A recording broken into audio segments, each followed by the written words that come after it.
Our troops were victorious, but what a spectacle awaited them within the fortress. Rubbish and ruins were the only remains of our magazines. One alone had escaped the fury of the flames, indebted for its preservation to Colonel Coutin and the second in command of the staff, Marquesan. It had only been secured by dint of their zeal and perseverance. The chief of squadron, Turkheim, who had also given so many proofs of zeal, and Lieutenant Fleurs had also succeeded in saving 4,000 quintals of corn. All the rest was in flames. Everything else had perished. We did not preserve too much provisions, which the flames, continually more active, and an unceasing bombardment threatened with destruction. The Russians advanced slowly, but yet they advanced. They had got possession of different posts and marched in mass on Stolzenberg, too weak to offer an effectual resistance. Our soldiers had evacuated it. General Husson assembled a few troops and sounded the charge. It took place with remarkable impetuosity. Captain Milcent and Adjutant Major Riville moved forward at the head of some of our bravest soldiers, came up with the enemy and defeated him.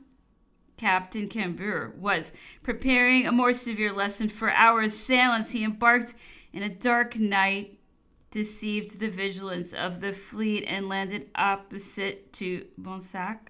He surprised the village, set fire to the habitations and magazines, slaughters the men and horses, and returns to his boats. They were no longer on the shore. The trumpets were sounding. The call to arms was heard. Death appeared inevitable. Nevertheless, he does not lose courage. He calms the soldiers, throws himself across the enemy's entrenchments, and arrives safe and sound at the moment it was thought he was destroyed.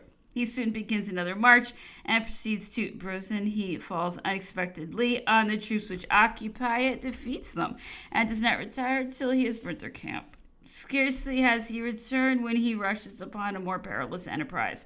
He penetrates into the enemy's trenches, defeats and drives in their posts, and returns to shelter himself behind our batteries. Lieutenant Jambon, seriously wounded at the beginning of the attack, fought as if he had not been affected by the pain. It was so acute that the fear alone of discouraging the soldiers was capable of stifling his groans. He died 5 days afterwards. Honor be to his memory. The Free Company became every day more audacious. Trenches, palisadoes were trifling obstacles. It penetrated everywhere. In the middle of a dark night, it stole along from tree to tree the whole length of the avenue of Langfur without being perceived by the Russians. On a sudden, it leaped into their works, killed some of the Russians, drove out the others, and pursued them as far as Cabron. The brave Surmont, the intrepid Rosé, Payen, Dezau, Gonapé, and Francoeur threw themselves on the redoubt and carried it. 100 men were put to the sword. The others owed their escape only to flight. We carried on with our besiegers a war of surprise and bravery. They combated us by stratagems and proclamations. Their batteries were unceasing, and our magazines were destroyed. Our troops, wasted and harassed by labor and want of sleep, had nothing to renew their strength but a little bread and an ounce of the flesh of our horses, if we might give that name to the wretched skeletons of animals which, rejected by the cavalry and wagon train, had turned the mill, till, being unable to stand any longer, they were led to slaughterhouses. It was to men so fatigued with fighting and suffering that the Russians promised repose and abundance. Every attempt to decoy them was used. Gold, silver, threats, the anger of their sovereigns, the voice of their country were offered and invoked. The Duke assisted his emissaries. He wrote, entreated, protested, assailed officers and soldiers. Desertion began to prevail among our foreign troops. They even refused to do any duty. The Bavarians, the Poles themselves, too well acquainted with our misfortunes, feared to make a sacrilegious use of their arms and remained in a state of inaction. We were reduced to mere national troops, that is to say, to less than 6,000 men, and we had an extent of more than 2 leagues to defend. I resolved to inform the Emperor of this painful situation. This was not an easy task. All Germany was in a state of insurrection. The sea was covered with the enemy's squadrons, but no dangers, no obstacles. Deterred Captain Marnier, he undertook this adventurous expedition, captured a vessel, sailed along with the English fleet, and escaped from it. The Duke of Württemberg attempted to seduce everyone. I was not myself free from his attempts. He exalted his resources, depreciated mine, spoke of France, of Siberia, and proposed to me to give up the fortress. His threats and his offers were addressed to a wrong quarter. I convinced him of this, and I heard no more of them. More suitable means were brought into play. The fires were increased and the bombardment, continually growing more furious, was kept up night and day. The town, the Bischberg, the redoubts of Friul were battered to pieces, supported by so tremendous a fire of artillery the Russians expected to carry us by assault. The advance, provided with hatchets and ladders, and rushed on the Guten battery. Captain Rozumsky commanded it. He received them with discharges of grape shot and overthrew them. They nevertheless rallied and attempted an escalade, but overpowered by a destructive firing, they dispersed at the sight of Major Discour and left their arms and ladders in the possession of the valiant captains Zhibieski and Propolki. They attempted with as little success to make themselves masters of the Fitzer battery in the Avenue of Langford. Colonel Plessman, Captain Renoir, and Adjutant Stoling made a resistance which they could not overcome. 3 times they returned to the charge. As often are they defeated. The redoubts of Friul were meanwhile in a deplorable condition, without parapets and mines, overwhelmed by shell and grape shot. They presented no means of defense. I ordered them to be deserted. The greatest part of the fortifications was still untouched, but our provisions were approaching to their terminations. The season when the ice appears was arrived. 20,000 men would have been necessary for me to withstand the progress of the besiegers, to guard the forts, to secure the inundation, and to keep the course of the water free. The contest was too unequal. To have continued the defense would merely have been to spill blood for the pleasure of spilling it. I conceived I had found a plan which was consistent both with my duty and with humanity. I calculated the number of days that the remainder of our provisions would last us. I proposed to suspend hostilities and to surrender the fortress at the end of that term, if the course of affairs did not alter the arrangement. Negotiation began. The firing ceased. General Udelet and Colonel Richemont went to the enemy's camp and concluded a capitulation in which the power of returning to France was particularly granted to us. A part of the articles had been already executed. The Russian prisoners had been sent back. The forts had been given up when I learned that the Emperor Alexander refused his ratification. The Duke of Württemberg offered me to put things in their former condition. This was a mockery, but what could we do? We had no more provisions. It was necessary to be resigned. He managed things as he wished, and we took the road to Russia. Affected by our misfortunes, our allies wished to have suffered them in common with us. The Poles broke their arms in pieces. The Bavarians swore never to turn them against us, but duty bids the affection to be silent. It became necessary to separate. General Prince de Radisville and Colonel Butler, both so distinguished by their character and by their achievements, led them back to their country. Thus ended, after 1 year's fighting, a defense in which we had to encounter every calamity and every obstacle, a defense which is not one of the least proofs of what the courage and patriotism of French soldiers are able to effect. Chapter 54. We were conducted to Kiev. We were there informed of the prodigies performed by that handful of brave men who had not despaired of the safety of their country. They had triumphed at Montmirail, at Cézanne, at Champaubert, in every part where the enemy had dared to await them. All Europe fled before them. The coalition was dissolved. The obstinacy of a soldier snatched from us the fruits of victory. It became necessary to fight and conquer again, but ammunition failed us. The court did not arrive. The generals were haranguing the troops to make them capitulate. Everything was lost. Our glory, our conquest vanished as a shadow. Even the signs of them were repudiated.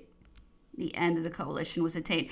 Our captivity was no longer profitable. We were set at liberty. We were returned to France. What a spectacle did she present! The body of emigrants had invaded the army in the antechambers. They were bending under the ensigns of command and decorations. The first person that I met at the Tuileries was the chief of a battalion, whom I had formerly assisted and protected. He was become lieutenant general.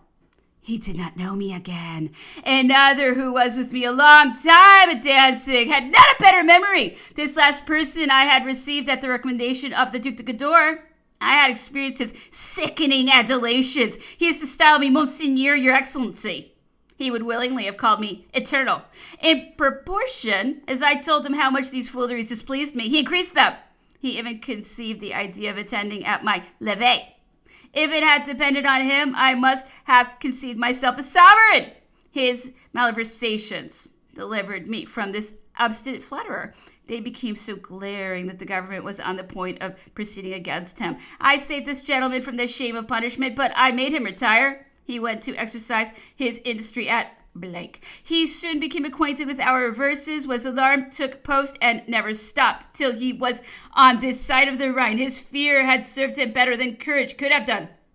He had large epaulettes and 4 or 5 decorations. This was well for the opening of his career.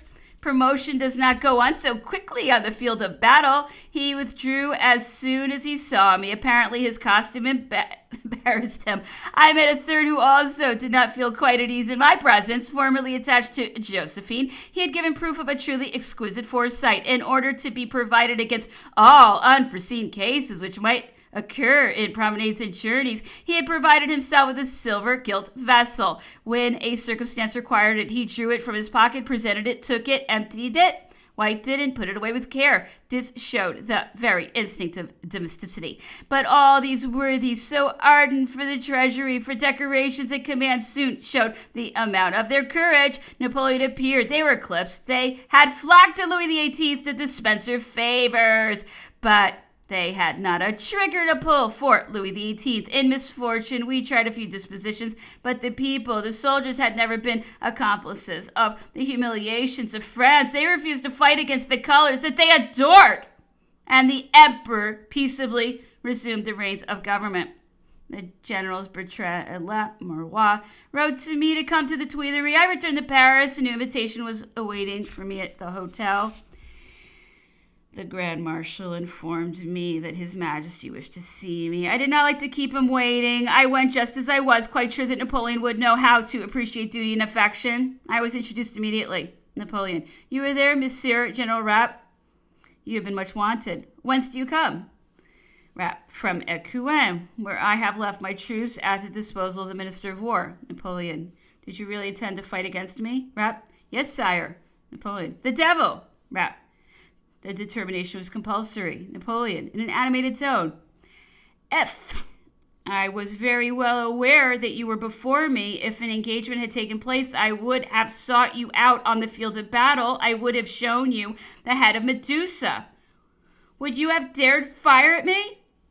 Rapp: undoubtedly, my duty. Napoleon: this is going too far, but the soldiers would not have obeyed you. They have preserved more affection for me. Besides, if you had fired a single shot, your peasants of Alsace would have stoned you. Rapp: you will agree, sire, that the situation was a very painful one. You abdicate, you leave us, you engage us to serve the king, you return. All the power of old recollections cannot deceive us. Napoleon: how is that? What do you mean to say? Do you think that I have returned without alliance, without an agreement? Moreover, my system is changed. No more war, no more conquests. I wish to reign in peace and promote the welfare of my subjects. Rapp: you are pleased to say so, but your antechambers are already full of those flatterers who have always encouraged your inclinations for arms. Napoleon: bah, bah. Did you often go to the Tuileries? Rapp: sometimes, sire. Napoleon: how did those folks behave to you? Rapp: I have no reason to complain of them. Napoleon: the king appears to have received you well in your return from Russia. Rapp: quite so, sire. Napoleon: without doubt, cajoled first, then sent about your business. This is what would have befallen you all, for, after all, you were not their men. You could not suit them. Other titles, other rights were necessary to please them. Rapp: the king delivered France from the Allies. Napoleon: very true, but at what price? His engagements, has he kept them? Why did he not hang Ferrand for his speech on the national domains? It is the insolence of the nobles and priests which made me leave the island of Elba. I might have come with 3 millions of peasants who ran to me to tell their grievances and offer their services, but I was certain of not finding resistance in my way to Paris. The Bourbons are very fortunate that I have returned. Without me, they would at last have had a dreadful revolution. Have you read Chateaubriand's pamphlet, which does not even allow me courage on the field of battle? Have you not sometimes seen me stand fire? Am I a coward? Rapp: I have felt, in common with all honorable men, indignation at an accusation as unjust as it is mean. Napoleon: did you sometimes see the Duc d'Orléans? Rapp: I saw him only once. Napoleon: he is the only one who has discretion and tact. The others have bad men about them and are very ill-advised. They do not like me. They will now be more furious than ever. There's good reason for it. I've arrived without striking a blow. They are now about to cry me down as ambitious. That is their eternal reproach. They have nothing else to say. Rapp. They are not the only persons who accuse you of ambition. Napoleon, how am I ambitious? When people are ambitious as far as fat as I am? He struck his stomach with both hands. Rapp, Your Majesty jokes. Napoleon, no. I have wished that France should be what she ought to be, but I have never been ambitious. Besides, what do these folks think of it? It becomes them well to assume importance with the nation and the army. Is it their courage on which they pride themselves? Rapp, they have occasionally shown some in the army of Condé, for instance. Napoleon, what is that order that I see on you? Rapp, the Legion of Honor. Napoleon, the devil! They have had, however, the sense to make a handsome decoration of it. And these two crosses here, he touched them. Rapp, St. Louis and the Lily. He smiled. Napoleon, what do you think of that? Berthier, who did not like to remain, he will return. I forgive him all. On one condition, however, it is that he will wear his garde du corps uniform to appear before me. But enough of this. Well, General Rapp, we must serve France once more, and we shall rescue ourselves from the condition in which we are. Rapp, confess, sire, since you have had the goodness sometimes to permit me to speak to you freely, confess that you were wrong in not making peace at Dresden. Everything was repaired if you had concluded it. Do you recollect my reports on the spirit of Germany? You treated them as pamphlets. You blamed me. Napoleon, I could not make peace at Dresden. The Allies were not sincere. Besides, if everyone had done his duty at the renewal of hostilities, I should again have been the master of the world. I had already gained to my side 32,000 Austrians. Rapp, it is only a moment since your Majesty had no ambition, and now we hear again of the sovereignty of the world. Napoleon, well, that's true. Besides Marmont, the senators, my plan was arranged so as not to let a single ally escape. Rapp, all these misfortunes are the consequence of the reverses of Leipzig. You might have prevented them by accepting peace at Dresden. Napoleon, you are ignorant what such a peace would have been. And suddenly growing warm. Would you be afraid to go to war again, you, who have been my aide-de-camp for 15 years? On your return from Egypt, at the death of Desaix, you were nothing but a soldier. I have made a man of you. Now you may pretend to anything. Rapp, I have never let slip any opportunity of showing my gratitude to you for it. And if I am yet alive, it is not my fault. Napoleon, I shall never forget your conduct in the retreat from Moscow. Nay, and you are of that small number who have the soul thoroughly well-tempered. Besides, at your siege of Danzig, you did more than impossibilities. Napoleon fell on my neck and pressed me with vehemence against him. For at least 2 minutes, he embraced me several times and said to me, pulling my mustachios, Come, a hero of Egypt and Austerlitz can never forsake me. You shall take the command of the army of the Rhine while I treat with the Austrians and Russians. I hope that in a month's time you will receive my wife and son at Strasbourg. It is my pleasure that from this evening you perform the duty of my aide-de-camp. Write to Count Maison to come to embrace me. He is a brave man. I wish to see him. Napoleon related a part of this conversation to some persons about him. He told them that I had spoken to him with too great liberty and that he had pulled my ears. Fortune smiled on him. The courtiers came round him in multitudes. It was enthusiasm, devotion. They boiled with zeal. These protestations had not, however, all the effect they had promised themselves. Many were rejected. One particularly who persisted in obtruding his services was repulsed with severity. Loaded with favors, gold, and dignities, he had overwhelmed his unfortunate benefactor with insults. He was treated with loathing and contempt. These gentlemen boast at present of an incorruptible fidelity. They find fault with the indulgence of the king in the saloons of the Faubourg Saint-Germain. They would like to see all those who were employed during the 100 days led to the scaffold. Chance has served them. Appearances are for them. Let it be so. But the generals, the ministers of Napoleon, the officers attached to his person know full well what to think of these stoics of the antechamber. Sooner or later, the royal government will be enlightened. There is wherewithal to supply the place of the Red Book. Napoleon sent for me on the 29th of March and informed me that I must set out for the Army of the Rhine. He gave me the Grand Eagle, the Legion of Honor, which he had destined for me after the siege of Danzig. He told me that within 15 days my forces should be raised 40,000 men. I had 15,000 at the commencement of the hostilities. I observed to him that this was very little in comparison with those that we were going to have on our hands. That the Congress, its declaration was already known, threatened us with a deluge of soldiers. The declarations you allude to is false, he replied angrily. It was fabricated at Paris. However, go. Le Courbe will command in Franche-Comté, Suchet in the Alps, Clausel on the Garonne. We have great chance of success. Girard goes to Metz. He has just tormented me to give him that Bourmont. I yielded to him with regret. I never liked that man's countenance. The propositions I have made to the sovereigns have been coldly received. Nevertheless, all hopes of arrangement are not destroyed. It is possible that the energy with which opinion is pronounced may incline them to sentiments of peace. I'm going to make another attempt. This is the letter I shall write to them. Sir, my brother, you will have learnt in the course of the last month my return to the coast of France, my entry to Paris, and the departure of the family of the Bourbons. The true nature of these events must already be known to your majesty. They are the work of an irresistible power, the work of the unanimous wish of a great nation, which knows its duties and its rights.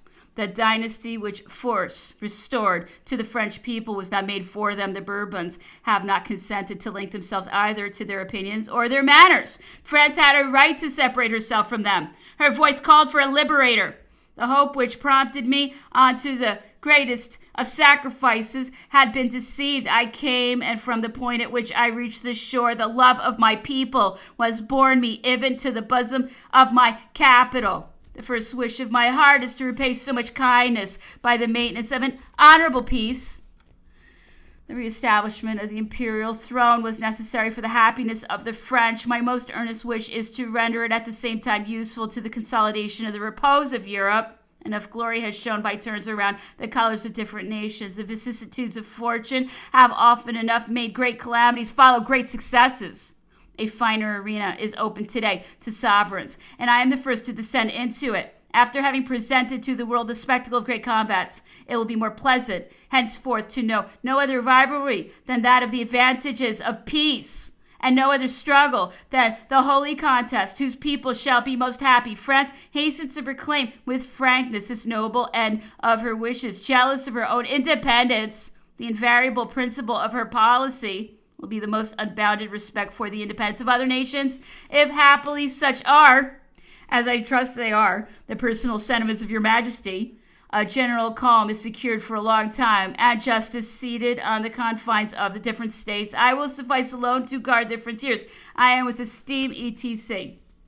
Napoleon. But all overtures were useless. He was above human stature. He secured the supremacy of France. This was the grievance which nothing could counterbalance. I was convinced of it. His destruction was resolved on. I set out for Alsace. A hostile attitude of foreign courts had excited general indignation in that province. All general minds, all who abhor a foreign yoke, were preparing themselves to repulse this League of Kings, who, under pretext of fighting with one man, who only sought to enrich themselves with our spoils. The inhabitants, by concert and by a spontaneous movement, had rushed to the heights which command the defiles, to the roads or passages, and labored at the construction of entrenchments. Women and children put their hands to the work. They diverted and animated each other by singing patriotic songs. There was between all the citizens a rivalry in zeal and devotion. Some raised redoubts, others cast balls, mounted old muskets, and fitted the cartouches. In fine, every hand was in movement. Everyone wished to labor in the common defense.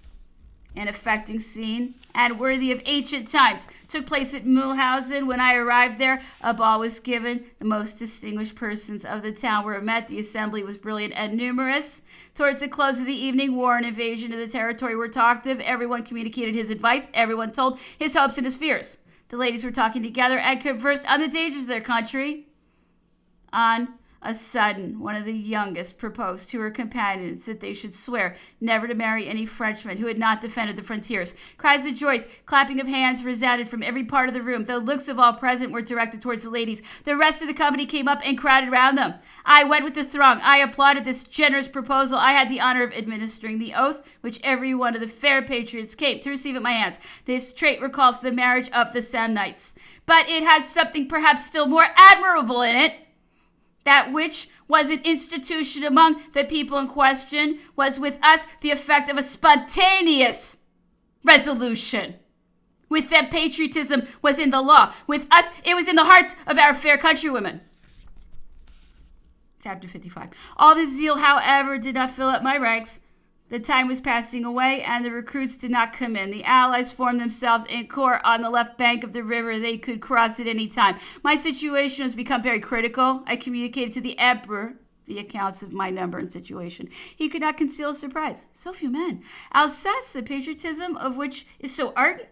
No matter. Victory will soon raise battalions. There is nothing to despair of. War has its chances. We shall get through it. Napoleon had ordered me 4 days before not to leave a single soldier of the line in the fortified places, to take from the depots all who were in a condition to serve, to inundate and make good the lines of Weissenberg, and to keep up carefully my communications with Bitche.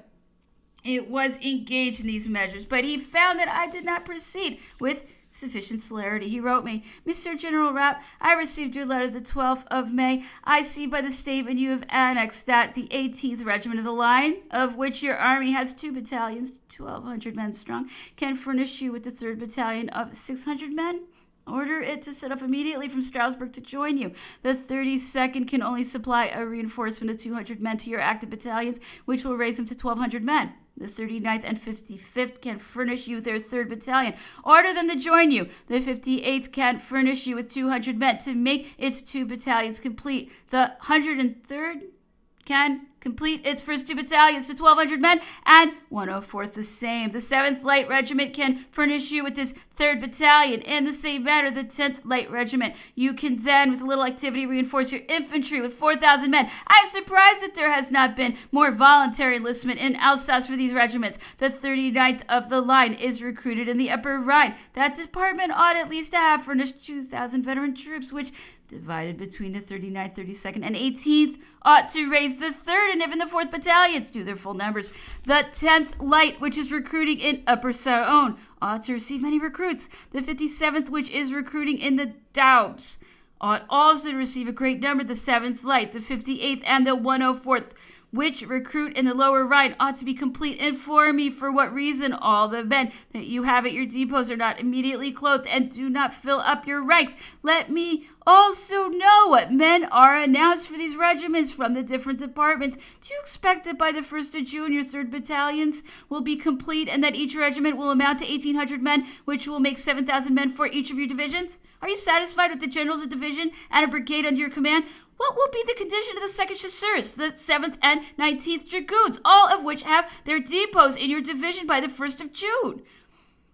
These 3 regiments had at their depot 400 men and 300 horses. They must have received an increase since. By the 1st of June, with active measures, this division ought to have 1,500 horse. The 3rd Division is also all its depots in your arrondissement. It has 1,200 men at its depot. It ought then to furnish you with 2,000 horses. Paris, May 14th, 1815. Napoleon. I immediately replied to the questions which he had put to me. I explained to him the deplorable state into which the army had fallen. Arms, horses, clothing. It was necessary to have everything renewed. I could not have more than 22,000 men at my disposal by the 1st of June. The picture was not brilliant, but the emperor made so admirable a use of his resources that we were never justified in despairing. He put fresh funds at my disposal. He stimulated my zeal, begged me to neglect nothing, to increase my forces, and to reconnoiter all the defiles. His dispatch deserves to be known. Count Rapp. I received your letter of the 18th of May. I have allotted 13 million francs for clothing in the distributions of May. Orders for considerable sums have been sent to each corps of your army. Be assured that they will be paid. I cannot reconcile to my mind that you will not be able to have them at your disposal by the 1st of June. More than 22,000 men when the force at the depots is 4,000 men. Send for the 3rd Battalion of the 18th Regiment, the 3rd of the 39th, the 3rd of the 57th, the 3rd of the 7th Light, the 4th of the 10th Light, which will raise you to 1 regiment of 4 battalions, 4 of 3 battalions, and 4 of 2 battalions, or 24 battalions in all. Hasten the clothing. Money is in the course of being transmitted to you and will not be wanting. The enumeration of your cavalry, which you have sent me, is not correct. How is it that the 6th Cuirassiers has only its 3rd and 4th squadrons at the depot? What is then become of its 5th squadron? The same observation for the 19th Dragoons. You have 1,787 men and only 427 horses, but you do not inform me how many men there are in the detachment to take the horses of the gendarmes. How many there are to be remounted at the depot of Versailles, how many horses the regiment is to receive from the contracts it has made, or how many the departments are to furnish. If you are sufficiently active, you ought soon to have 1,500 or 1,600 of these 1,700 men mounted, which, joined to those now composing the squadrons, will increase your cavalry to near 4,000 men. You look at these matters too lightly. Remove the obstacles by your own exertions. See the depots and augment your army. Keep spies on the lookout to know what is passing on the other side of the Rhine, and principally at Metz and Thionville, and make yourself acquainted with all the openings of the Vosges. Napoleon. Paris, May 20th, 1815. Chapter 56. I went to occupy the lines of Lauder 23 years before we had defended them. But then they were in a good condition. The left bank of the river was protected. We had 80,000 fighting men, a corps of reserve, and the army of the Upper Rhine assisted us. Nothing of that sort existed now. The lines were merely a heap of ruins. The banks and the sluices which formed their principal strength were nearly destroyed, and the places which supported them were neither armed nor secure against a coup de main. We scarcely reckoned 15,000 infantry, which were divided into 3 divisions under the orders of Generals Rodenberg, Albert, and Grandchamp. 2,000 horses under Count Merlin composed all our cavalry. From Weissenberg as far as Huningen on one side and to Belgium on the other. The frontiers were completely unprotected. In this state of things, Germersheim became an important position, defended by a considerable garrison and 24 pieces of cannon. It could not be carried but by main force. I despaired not of success, and I made, as soon as the news of hostilities reached me, a general reconnaissance in which I got possession of Haun, of Ouelier, and of all the villages of the Quiche. The chief of squadron, Turkheim, took at a gallop that of Gottenstein and the Bavarian detachments which occupied it. On the 21st, towards midnight, all the arrangements were made and the columns of attack were already in march when news of the disaster of Waterloo was announced. The columns were immediately recalled. I well knew that the enemy would lose no time in crossing the river. I hastened to take the administrative measures that circumstance required and to put in a state of defense the fortresses which were under my command. I threw a battalion of the line into Landau, whither I ordered the treasuries of the country to be removed, but already, as I had foreseen, the troops of the coalition had passed the Rhine at Oppenheim and at Germersheim and had spread themselves in every direction. Our soldiers were obliged to fight their way in order to arrive at their destination. We retreated behind the Lauder and the rumor of the invasion of the Upper Rhine by the Grand Army under the command of Schwarzenberg having reached me at the same time. I dispatched post-haste 2 battalions to reinforce the garrisons of Neuf-Brissac and of Schellstadt. The Russians, Austrians, Bavarians, Württembergers, Badeners, and a multitude from other nations assembled to the number of more than 60,000 men under the orders of the Prince Royal, now King of Württemberg, soon outfronted the feeble corps under my command. I had first determined to defend Alsace foot by foot, retiring towards the Vosges, the Meurthe, the Moselle, and the Marne, but I learned that the army of the Moselle, which supported me on my left, had marched towards the north, that the enemy's columns had already occupied Saarbrück and inundated Lorraine. This movement, then, was no longer practicable. On the other hand, a hasty decision in such an unexpected juncture might be attended with the most serious consequence. I temporized in hopes of receiving orders to regulate my movements. But after the dispatch which informed me of our misfortunes, I did not receive another till the entry of Louis XVIII into Paris. In the evening of the 24th, the Württemberg cavalry attacked my advanced post. The chasseurs of the 7th, then the dragoons of the 11th, took arms, rushed on the enemy, and cut them to pieces. The next day, the army continued its movement and concentration. I fixed my quarters in advance of the forest of Hagenau, the right of the army at Seltz, the center at Surburg, and the left being my cavalry on the road to Bichau, which the enemy had already invested.